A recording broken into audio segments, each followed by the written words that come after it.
welcome to the UK's only TV programme dedicated to mental health and wellbeing topics, the Chrissy B Show.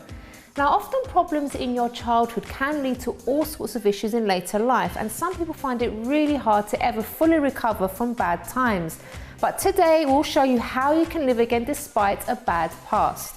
Our guest today, mother and wife Dredula Abiodun, will be sharing her story of growing up without a father, living in poverty and having her mum die in the house while she was at home. Now, these experiences did cause major issues in her life, but she'll tell us how she turned things around.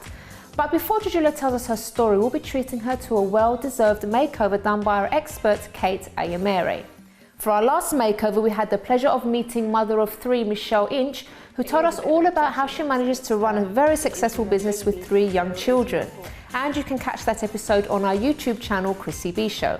Now, do you know someone who deserves a makeover? So all you have to do to nominate them is to go to our website, chrissybshow.tv, and fill in the form from there. And also, coming later on the show, for you to be able to have a positive attitude in order to recover from a difficult situation, you really need to feed yourself with nutritious food. So we have a recipe from the lovely Danielle Shine, and this recipe actually makes you feel happier, and she'll be explaining why.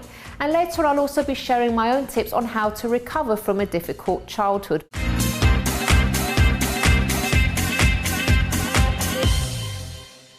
My relationship with my mom was never good since the day I was born, because I was born and my mom was never like around me, was never there for me. So it was like, it was two strangers, if I could say that, because my mom wouldn't show affection towards me, so she wouldn't hug me, she wouldn't kiss me. There were times where I would go to hug her and kiss her, she would push me away. Really? Many times she would do that, and I wouldn't understand. I would feel rejected. There was even time I thought I was adopted.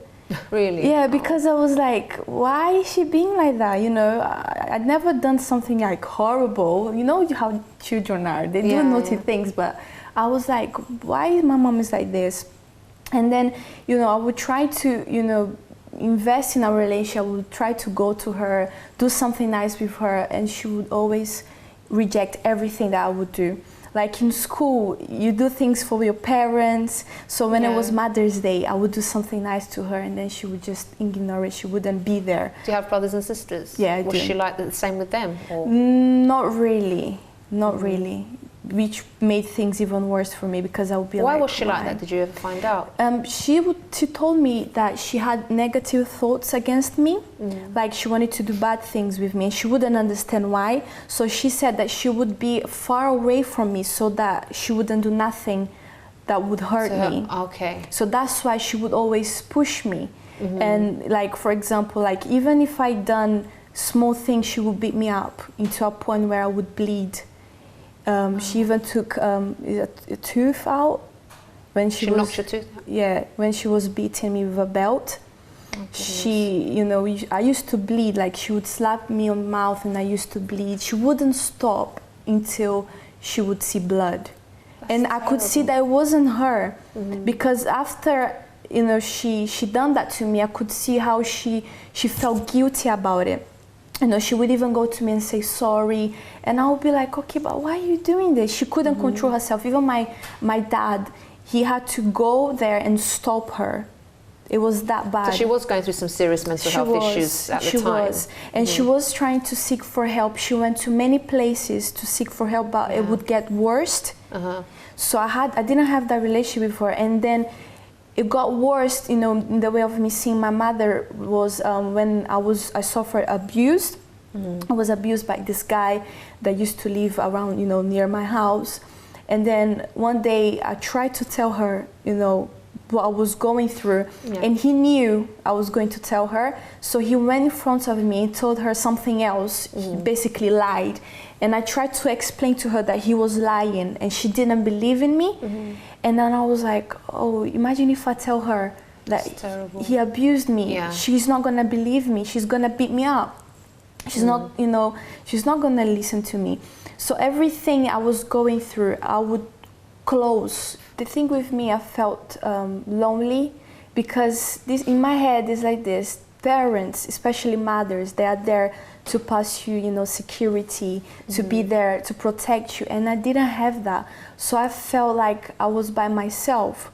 Even when I would face things in school, bullying, I would tell her, she wouldn't do anything. So I used to feel like I don't have no one. I don't have no one. So I would feel, you know, really bad. You know, I had complexes. I used to think like I'm not capable of doing anything, because everything that I do, you know, she always sees something negative in there, and I would be like, what is the point? So for everything to change, I first had to be open with her, because even though I tried to change my behavior, the way I was being, I couldn't, because I would always have that in my mind, how she used to treat me, how the things that she used to say to me, the way I used to feel. Did she get help from the same charity as well? Yeah, she did. Yeah. So I had to be open with her. I had to let it go, you know, everything that was inside of me. So I sat down with her.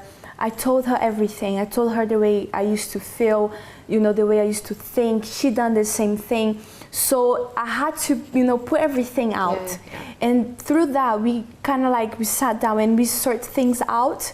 You know, we managed to, you know, fix everything that we were going through. And because I managed to take all that negativity out, that's when everything started to change. I started to see her in a different way. Now she was being a mother, you know, to me. How is she? What's she like as a mum now? She's amazing. You know, she says I love you all the time, like it's a lot. You know, she sent me, she's always there for me. She's very open. You know, we are like best friends. I can tell her You know, anything. lady, I just want to highlight something to the viewers, because sometimes, obviously, what your mum did was wrong. You know, the way that was abuse.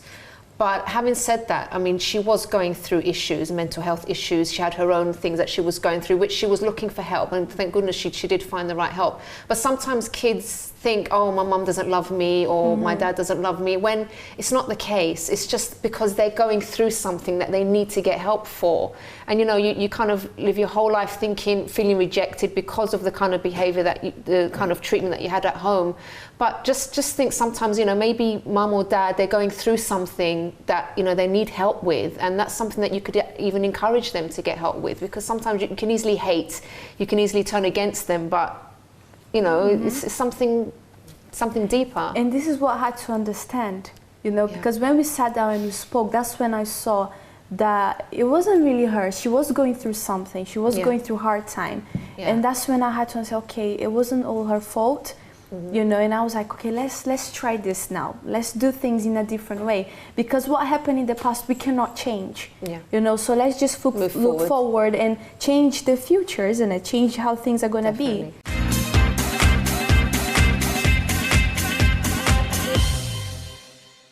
Now, we do love to hear from you, our viewers, about your opinion on the show and your views on a topic, and also to hear your comments about things we post on our social media channels. So before we go to the break, let's read out a few of your comments. So we had some really lovely comments about the dementia show that we did last week. And by the way, it's Dementia Awareness Month this month, so please do share the show, which is now up on our YouTube channel, Chrissy B Show, and let everybody know about this show, and so we can raise lots and lots of awareness about it. So I'll read you a few of the comments that we had on that particular show. And one person said, love the show, really brilliant topic to be bringing awareness to, and I love the song Within My Mind, beautifully sung by Tyrone Piper. So on that show we did have a performance in the studio as well. Chris says, fantastic stuff all, Norm's looking good mate. So that's obviously someone that knows the guests. And then we have this one from greetings from Germany, and this is from Martina, and she said, outstanding show, Chrissy, thank you. And then she lists all of the people that were on the show. What an incredible group of fantastic people, all of them tirelessly raising dementia awareness. I'm so grateful to be one of Norman's Purple Angels.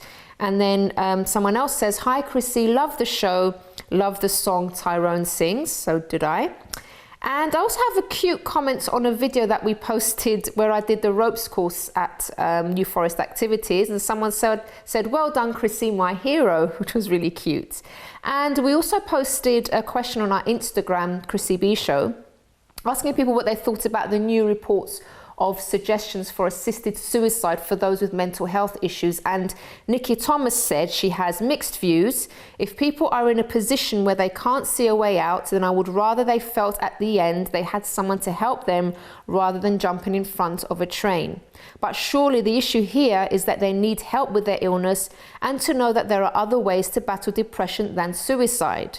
Also, to think that many of the relatives who experience a suicide in the family end up with mental health issues themselves. There are so many levels to this. Well, thanks very much to all your comments. So don't forget, you can also comment if you haven't done. You can leave comments on our YouTube channel videos. You can also tweet us at Chrissy B Show. You can leave a message on our Facebook page, The Chrissy B Show. You can also leave comments on our Instagram posts, which is also Chrissy B Show. After the break, we'll be showing you the makeover reveal of Dredula, so don't go away.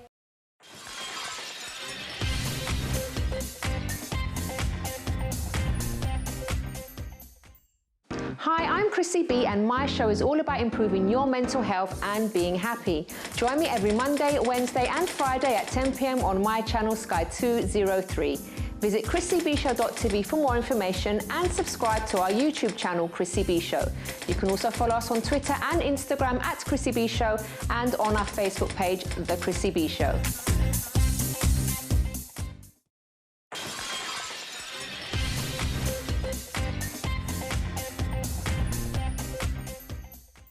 Welcome back to today's Chrissy B Show. We've been really honoured to be able to treat another very special individual in the form of a makeover here on this show, and her name is Dredula, and here's a photo of her before, and here she is now.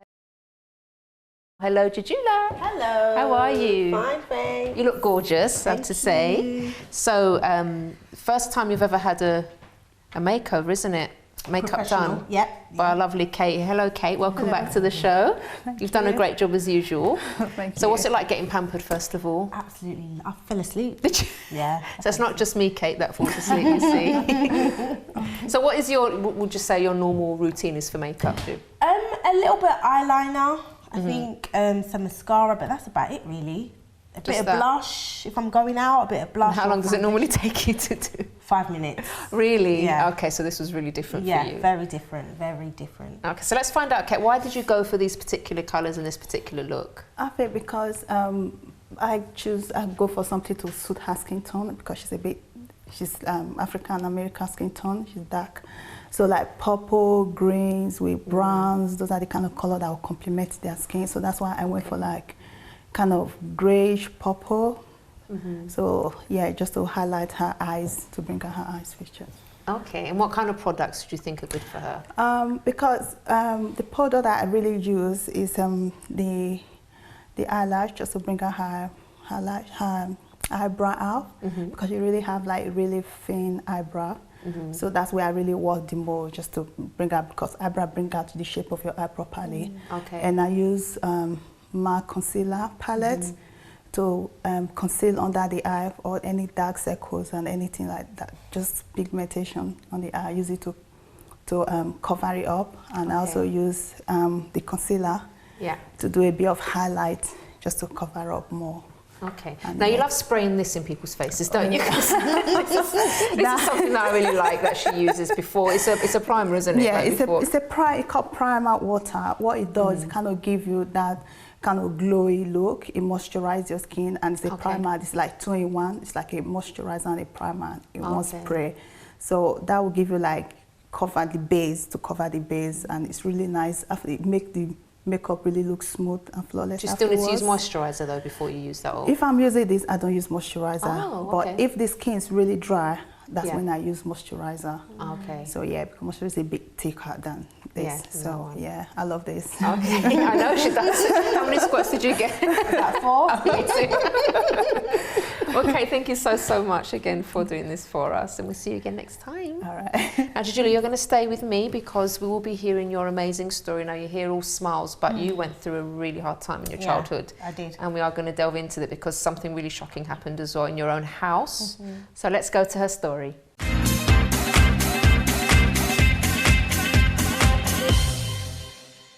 So, Dredula, you're going to tell us your story now because you've had your lovely makeover, but you have been through hell in your childhood. Can you tell us what happened?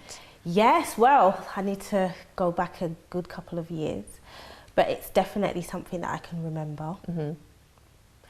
Well, growing up, I grew up with my 6 siblings Mm-hmm.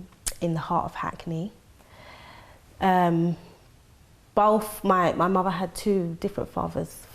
She had 2 boys for her, that was her first children, and she had 4 girls for my father. But both fathers weren't really around. Now, my mum wasn't a lady with much confidence. She kept herself to herself, quite a quiet lady. Went out of, you could see she would kind of force herself to make friends. She kept a lot of her issues in. You could see to a certain point that she wasn't very happy. Well, with the circumstances, nobody would be happy with those circumstances. So there was never much money. We tended to go to our family members a lot to eat, especially my grandma. My grandma was always providing food. I would go to her house and literally shop in her kitchen. So were there times when you didn't have meals, like certain days that you went through that there was no food? Yeah, there was days that we would go. I do remember it being weekends, and she would often say to us, you know, don't worry, you know, it's just for the weekend, but Monday let me know what you want and I'm going to surprise you. So that weekend you didn't have anything? There was many weekends we didn't have anything, but she would refer to the Monday because that's the day that she would get her gyro or the child benefit would come through, and then she was able to buy shopping. But we would go through weekends and it would just be like a really big pot of rice mixed with maybe corned beef or some vegetables. We would often eat cereal with no milk and things like that. So it was quite hard, very hard, but you know, back then we would play out a lot, so that would take away a lot of the misery. But I do remember it being really hard, not much furniture. We lived in a house but with not much furniture, so we would just kind of make do with what we had. What about friends? Did you have friends like I was quite outgoing, so we had a lot of friends. You know, the neighbours had children, so we were always like busy in that way. And I quite often enjoyed being out because it allowed me to forget what was happening inside. Though I was quite young, I knew that it wasn't normal because my friends didn't live like that. That's what I was going to ask you. Like, did you find yourself comparing yourself to? Oh, definitely. There were times I didn't like my friends knocking at my door because I didn't want to open it for them to see that there was nothing in there. There was a time when my older sister's friend, she was knocking, but because there was no answer, she had a peep through the letterbox, and that was quite disastrous because she ended up going back to school laughing, saying that we didn't have anything. So I was quite poverty stricken as a child. So that was hard, very hard. And what happened after that? Because other things happened that were... Well, I would say due to the absence, my father would come home some weekends.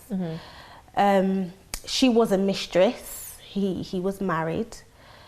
He had another lady as well that he had children with. So he was always kind of working his... So you got other siblings, yeah. Siblings? Yeah. Do you know how many? I've got five outside of the house, if that makes sense. So 10 altogether? 11. 11, yeah, okay. 11.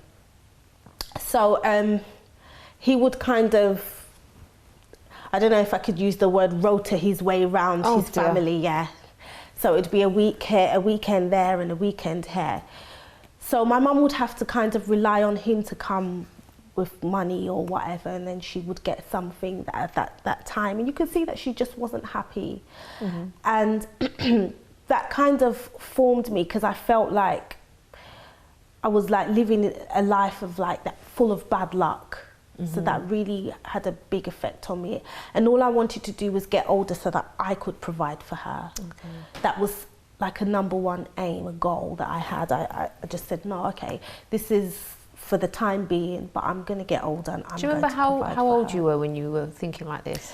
I would say about 9. You see, it's so sad because, you know, most 9-year-olds, at least when you were growing up as well, you know, thinking of, you know, their future, the fun, what they want to be when they grow up and stuff, when all you were thinking about was, I need to be able to provide the basics for my mum. That's really sad. Yeah. Definitely. And especially because she didn't have much, she wouldn't speak about how she was feeling. You could see it in her eyes, but she wouldn't speak about it. And she was doing her best with what she had, but it was like you weren't getting what you definitely needed. not. We weren't. That's the truth. We weren't. So I had a lot of love and respect for her, and even though I always told myself I definitely don't want to put up with the things that she's put up with, I'm going to learn from her mistakes, but I'm going to provide for her. So that was kind of like a focal point. That was what I was striving for even at that young age. I think I was about 12, and it was like a Christmas period. We went to our family's house to eat there, and she wasn't feeling very well. And I think it was about a week after, she was at home, just lying down in the living room, quite unwell. And when we would ask her, you know, how are you feeling? I do remember like not being so. I didn't ask her that much questions, but I would say from time to time, "Are you all right, Mum?" And she would say, "Oh yeah, I'm fine." But there was a lot of negative comments that she would make, and obviously at that age, I didn't understand what she was saying. But she would say things like, "You know, your dad won't get the medicine for me, the medicine that I need," and that made me hate him, because I thought, you know, if he's not giving my mum the medicine, what kind of man is this? But that wasn't the case, because if you're sick and you need medicine, you need to go to the doctor to get that prescribed for you. And she would say things like, "But you'll be better without me, you know, your dad's going to take care of you, don't worry." And we'll be like, what is she talking about? But we didn't think anything of it. I mean, my eldest sister's only 18 months older than me, so she was young herself. We didn't know how bad it was. We didn't know that it was as bad as it was. And I remember that it was a Saturday evening. We were at home, and I noticed that she started breathing really funny, but still it wasn't enough to prompt me to do anything urgent, until my dad came home that night and he said, "Look, your mum's not well, something's wrong." And it was really weird, because she literally spent the whole day breathing like this, but we didn't think of anything until my dad came and said, "No, something's wrong." So he called the ambulance. And it was like there, she saw a glimpse of hope that someone's reaching out to help her. And she thought, no, it was like she just kind of gave up. She literally just died there in the living room with the children. In front of you? Yeah. And I remember, but it wasn't also very clear at the time. So the ambulance took her anyway, because they tried to revive her. They told us to leave the room. We left the room, and then they took her, and we stayed at a neighbour's house. But at the neighbour's house, I thought, okay, you know, she's going to be fine, she's going to be all right. I didn't realise that she had died. I didn't. And I was in my head, I was planning, like, what we're going to do when she comes out, and she's going to be okay. And then about 2 hours later or so, my dad came walking back from the hospital, and then he told us, you know, Mum has passed away. And we were like, how? She was there. How did this happen? Why did this happen? Which then created more hate. And it was just, I thought, a roller coaster of negativity and bad luck, and life is not really going to get any better. Wow. And it didn't. Hold it there, Dredula, because we're going to go, honestly, really, really terrible stuff that you went through, and it's awful to lose your mum that way and in the house. That's absolutely horrible. But like I said, there's more to say, which we will be going to straight after this break.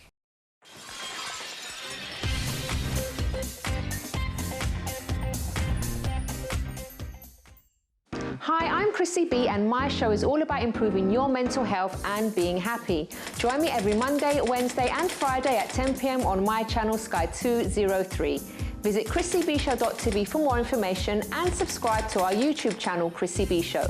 You can also follow us on Twitter and Instagram at Chrissy B Show, and on our Facebook page, The Chrissy B Show.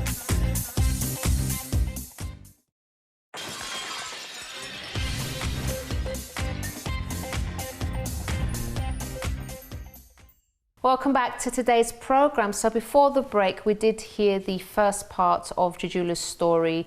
Really difficult upbringing. They lived in poverty, and the worst thing of everything was actually witnessing their mother's death which was awful because it was in their own house and actually they didn't know what had happened.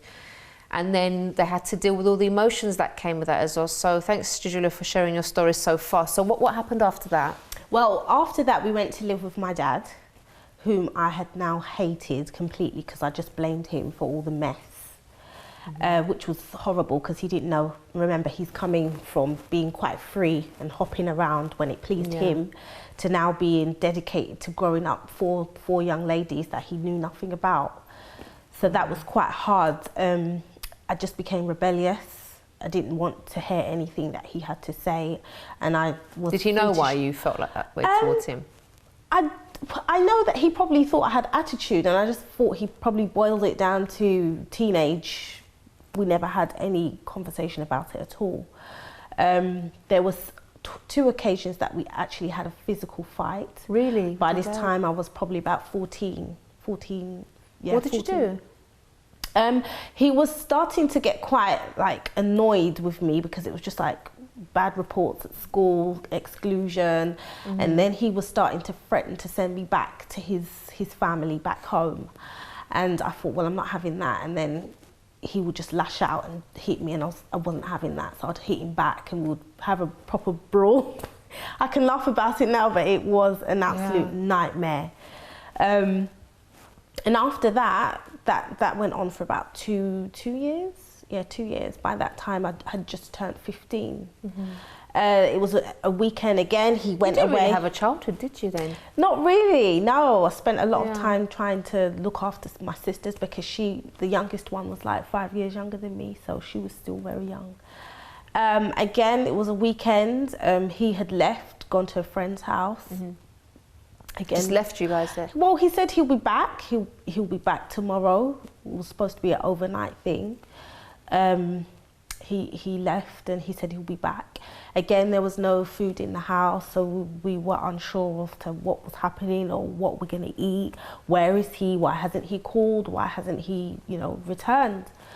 We then got a knock at the door by 2 policemen. Oh, goodness. Who had told us that our dad was in hospital and we had to travel with them to the hospital to see him. So we got to the hospital, we were in the waiting room, laughing and joking. It was me and some of my siblings. And why were you laughing and joking? We were just waiting to see him, so we were talking about the weekend that we just had and, just laughing about any little thing. We were all there together. We had a doctor come in and sit us all down. I was just waiting for him to take us to my dad's bedside and so on. And he turned around and said, I'm sorry to tell you, but your father has passed away. I was like, okay, what is this? Is this a joke? Again, it was literally 2.5 years before after my mum had passed away. He had a brain hemorrhage. Over the night that he left, he had a brain hemorrhage and passed away. Again, in his friend's house. So it was like, what is really going on? What was the cause of death for your mum, by the way? Was it? Hers was pneumonia. Oh, okay. Yeah, she died of pneumonia. So two different things. Both sicknesses that could be dealt with if they had looked after themselves a bit better or whatever. But yeah, so then that from there. How did you feel when you heard that news? I was angry. Very angry. Angry with life, especially, because one of the main feelings that carried me for the next 3 years was anger, hate, and the will to die, because I thought life had just molded me in this weird shape that nothing good wanted to come next to. And I thought if that's everything... a really dark feeling. Yeah, it was very dark, because everywhere that I went, I just had the desire to just do something evil to myself, either throw myself into the train tracks, or run across a really busy road. Everywhere I went, I just wanted to die. Let me just ask you, did you wish that you'd made amends with your dad? Was that one of the reasons you were angry, or because you never had a really good relationship with him? Only after a while, when I started to understand what had happened and I was never going to see him again, I thought, oh my God, if I could just explain things to him or just to let him know that I did love him, but I was just angry. And it wasn't his fault that my mum died. You know, she also had the willpower as well to, if she wanted, to say, I need help, or, you know, I'm suffering with something. And as we look back, we kind of saw the patterns of depression in her, but she never sought any help. So it wasn't his fault. But I did wish that I could make amends with him, but it was just too late, really. Well, who did you live with after that? His wife took us in after that. Okay. And was that a whole other saga? No. Okay. Up until that point, that's when things started to get good. All right. So you were feeling suicide. Did you ever attempt suicide? No. But it was there in your head all the time? What stopped you, do you think? What usually would stop me is because I have 2 younger sisters. One, as I said, is just older than me, and then I have 2 younger ones, and I thought, if I do this, who's going to take care of them? Because we often found that, like, when you're young and you suffer deaths in the family, like your mum passes away, everybody's touched. Yeah. But it's like a temporary thing. They're like, oh, I'm sorry, can I help? But after 6 months, the desire to help vanishes. So I felt that it was never genuine. People never genuinely wanted to help. It was sheer emotion because of that ordeal. Yeah. So it was like, if I do this, who is genuinely going to help them? So I thought, no, I can't be selfish. How old were you at this time? I just turned 15 when he passed away. Do you know what, the kind of thought pattern, it's just amazing, the kind of thought patterns you would go through was someone so young but very mature in their thinking. Because again, you were thinking ahead, you were thinking of, I need to look after this person. First it was to look after your mom, now I need to look after my siblings. You just thought ahead, which was, you know, really good for you actually, because otherwise you would have probably killed yourself. So at least that kept you here. Definitely. And this is the point that I want to get across, because at that particular moment, Dredula, you didn't see a future for yourself. You just saw doom and gloom, and that things would never get better, that life had dealt you a really bad blow, and like there's just no recovery from that, and you were just destined to live a miserable life. But that's not how your life turned out. No. You managed to turn things around. Can you tell us about that? I did. I think I had just turned 16 or so, and my sister had introduced me to a voluntary place where she found like counsellors and people to sit down and help and talk her through her emotions, because she was another one that bottled everything up. Okay. I was a little bit more talkative, so you knew what was happening with me. So I went for it. Initially I was a bit hesitant, and I was like, no, I don't want to go there. I don't want to talk to anybody that I don't know. If I'm speaking to somebody, I need to know them. But then I thought, I need to let go of this negative emotion that's leading me, because it's leading me nowhere. So I decided to go for the help and get the advice. And after that, I started to understand that though that was the pattern, that seemed to have been the pattern, a negative pattern, I can change things if I want to. So I decided to put my head down. I said, okay, it wasn't a nice upbringing, it was really stressful, it was absolutely horrible, but my future doesn't have to be like that. I don't have to grow up, I don't have to be a negative adult. I don't have to walk around with my head down and say, look, life has dealt me all these evil cards, all these horrible cards, and now I'm gonna dish them out evil cards as well. No. So I said, no, I'm gonna really focus and take life seriously and just go out there and enjoy it and just make it what it is. And that's what it is. And what happened though? How did you what were some of the positive things that started happening? I started to believe in myself. That was one of the things that I never believed in myself. I would look at everybody else with really lovely thoughts. Oh, they can do it, they're amazing. You know, I would aspire to be like, oh, I want to be like her because she's so brave. But then I'd look at myself and say, oh, you're so dull, you're so boring. You know, no one's interested in you, you're so ugly. And then I thought, no, this is not true. You're not ugly, you're not boring. You know, everybody would say to me, oh, you're so much fun. But I'd look at myself and say, you're so boring. And I said, no, I'm going to start saying, you're fun. And I started going out there with that mentality. I changed the way that I thought about myself.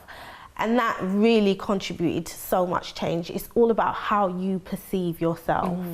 And from doing that, I was able to achieve so many things, you know, jobs that I never thought I could get. I would just go for them, and because of the confidence I would be given them. And it was just a chain load of different things that just started happening. I never wanted a marriage. I thought, I don't want any marriage or anything like that. Yeah, because of all that mess that I saw. But once again, changed my mentality, and I said, no, I want to enjoy love. I want to, you know, give love and receive love. Had you been in relationships before? I did, but because of the negative examples, I often shut down. Okay. And I never allowed it to get anywhere. I would build, like, create walls that did not even exist, but I would create them because I think if he comes too close, the bad luck's going to rub off on him. Oh, wow. Yeah. So I was like, no, I need to protect him. So you actually feared for their safety? Yeah, definitely. I was like, no. Wow. He can't get too close, or even friendships. This can't go too far because you can't. You must have thought you were like cursed or something. Yeah, then that definitely. anything, if someone touched you or spent time with you, they'd get that curse. The curse. Yeah. Wow, that must have been really hard. Yeah, and I thought no, but then I said no, I can't live like this forever. So let me go for it. And so today things. Hang on, tell us about the love thing though, because don't skip that bit. So who did you meet and what happened? So well, I met my husband today, and I allowed myself to get close. I allowed him to get close, and I said I'm not gonna allow this negative thought to bring me down and to destroy the happiness that I deserve. You know, because we all deserve to be happy. We do, and I'm not gonna shut things down because my mum. I would honestly say it was a pattern, because when I look at the relationships in my family, there's none that were like happy. Yeah, they all broke down or something negative. It's like there was something negative running throughout the whole. There was definitely a pattern there, definitely, and I was really adamant to defeat that pattern and say no, I'm not gonna let that pattern destroy my life. I'm gonna enjoy this. So yeah, I went for it. I jumped in with both feet. I was gonna say all feet there, both feet, and we got married, and it's been 15 years actually. 15, okay. And you have a little boy as well? I have a little boy, yeah. What's life like for you today, Dredula? One that I never imagined. One that I'm happy. And it's not because I have great possessions or, you know, the best job in the world. It's because I have inner peace. You know, I wake up in the morning, I'm just happy, I'm grateful.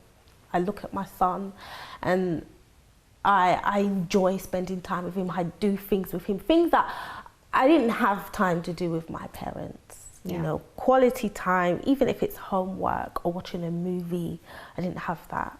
You know, I often, if I did sit down to do homework with my mum, there was a hurl of like, oh, you can't read that, you're so dumb, or something. That's really, you know. So it's just everything you appreciate a lot more. And I never imagined I could appreciate life. I thought, you know, with that mindset that I had then, if I did have a child, it would have been a very negative experience. Definitely. But I decided to change that. All right. Dredula, I do want to ask you one more question, and we did actually have a video with Danielle Shine showing us a happy recipe, but I promise, guys, I'll play that another day on a show very soon, because I do want to ask you now to address the viewers at home that maybe they're caught in a negative cycle as well. Things keep going wrong, they feel like they're cursed, it's just bad luck after bad luck and things going wrong, and they really think this is it for me. What would you say to them? It's not it for you. You can change it. There are things that you may have to do that is going to require you to be very bold and brave. There are things that you may have to do in terms of getting rid of people. Maybe there's somebody that's very close to you that's making you feel uncomfortable, or making you feel like you're in a circle that you can never get out. You just have to be bold and ready to make that decision for yourself, because at the end of the day, your safety comes first, your happiness comes first. You deserve to be happy, you deserve to be at peace. So just make that bold decision that deep down inside you know you need to make. Just go for it.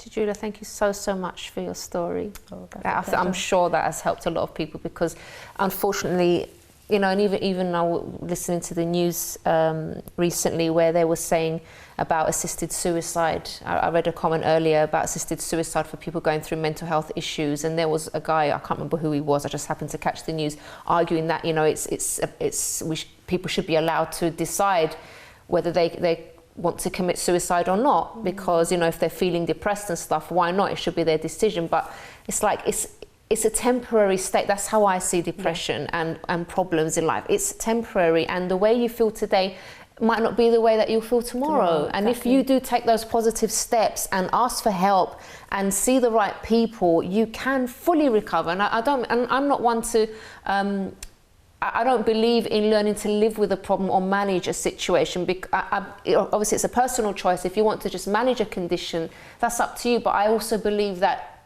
you can choose to fully recover from something and fight it until it's gone. And that's exactly what you did. Definitely, you can. Yeah. One more thing for you, Dredula. Now, you said it was the first time that you had makeup done on you. Yeah. Have you ever had a facial?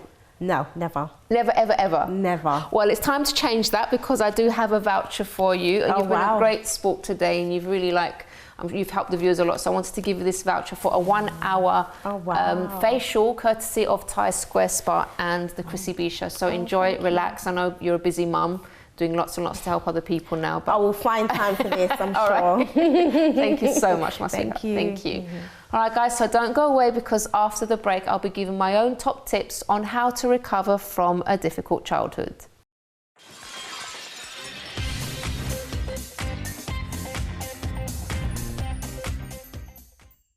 Hi, I'm Chrissy B, and my show is all about improving your mental health and being happy. Join me every Monday, Wednesday and Friday at 10 p.m. on my channel Sky 203.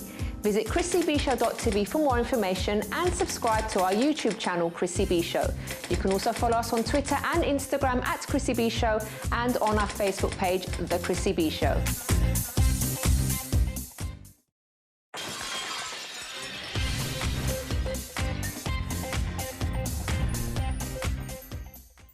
Welcome back, everyone, to today's program, which has been all about how to recover from a difficult childhood. So we did hear the amazing story of Dredula earlier. And if you have missed the beginning of the show, don't worry, because this program will be up on our YouTube channel in a few days' time on Chrissy B Show. And don't forget to subscribe while you're there. Now, before I share my tips for today, people find the inner strength and determination to recover from all sorts of things, including almost losing their business. Let's now take a look at this interview with super successful entrepreneur David Buttress, founder of Just Eat.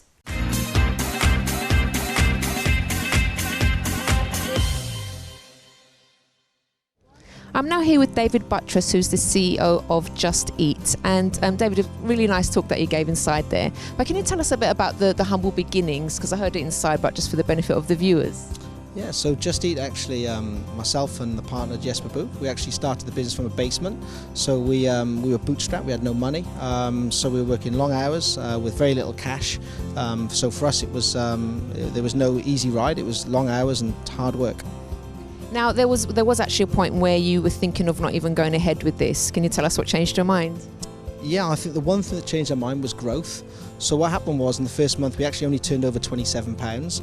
So if you think about it, that's quite depressing to go home and think actually between two people you've turned over £27 as a company. But then what we could see in months 2 and month 3 is the company was growing so quickly. So we literally turned £27, £300 of turnover, £2,000 of turnover. And when you experience that growth, that gives you the confidence and belief that you've got something that can really grow and be scalable. So that's what made us carry on. Was there any point where you found it really difficult, and it was kind of a bit of a push for you to carry on, or how did you manage to push through if you did experience that? In the first year of Just Eat, actually, we nearly stopped twice because, building a startup is incredibly challenging, both physically and mentally, because you're working 7 days a week, literally 16, 17 hours a day. That's really debilitating, and you're living and breathing one thing, i.e. building the company. And that's not healthy if you think about it, if that's all you're doing every day. There's very little time to respite and relax. So my partner actually twice, who was from Denmark, went back to Denmark and went, I don't know if I can do this anymore, because it was really tough. But the great thing about being a pair or two people is you're in it together and you help help each other. So when he was feeling down, I tried to lift him up. When I was feeling down, he tried to lift me up. And I think I was really glad, actually, there was a couple of us doing it. And I'm glad I wasn't doing it on my own, because I think doing it on your own, it must be incredibly hard.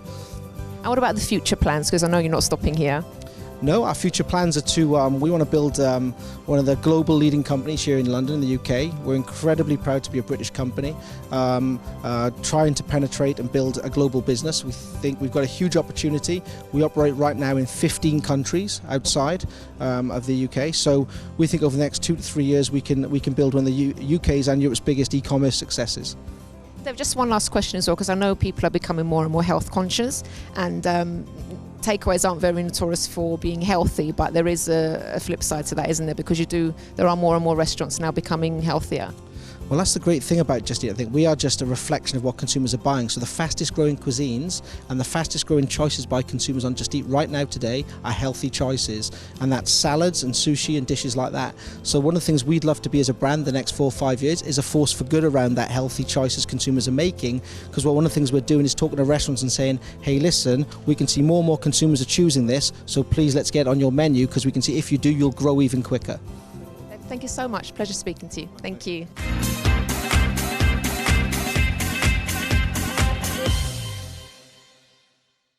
So thank you very much to David for that interview. Now, according to Psychology Today, trauma experienced in childhood can be really damaging, especially when it includes emotional, physical or sexual abuse, or like in Dredula's case, neglect. It can lead to higher risks of depression, anxiety, bipolar disorder, PTSD, obesity, behavioural problems and health problems such as heart disease. They also say a troubled childhood can lead a person to alcohol and drug abuse as a way to numb the pain, or conversely to actually feel something.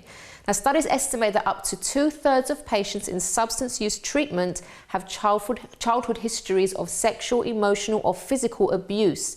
But people are known to recover, so this is why we have done this show today. And also here's a few tips and suggestions based on some of my own experiences and those of people I have spoken to on how to actually get past those childhood difficulties. So my first point is acknowledge what actually happened to you. So don't try to sweep everything under the carpet or pretend it never happened, because in actual fact you will be doing yourself an injustice and hindering your recovery. So perhaps you behave in certain ways and react in ways because of your past, because of what happened to you. So there is a reason for everything. You're not just angry, you don't just lose your temper for no reason. And you aren't, for example, taking drugs for no reason. So it's really, really important, first of all, to understand that if your life isn't productive or you're not happy, then this is not actually a normal state. People are meant to be happy in life.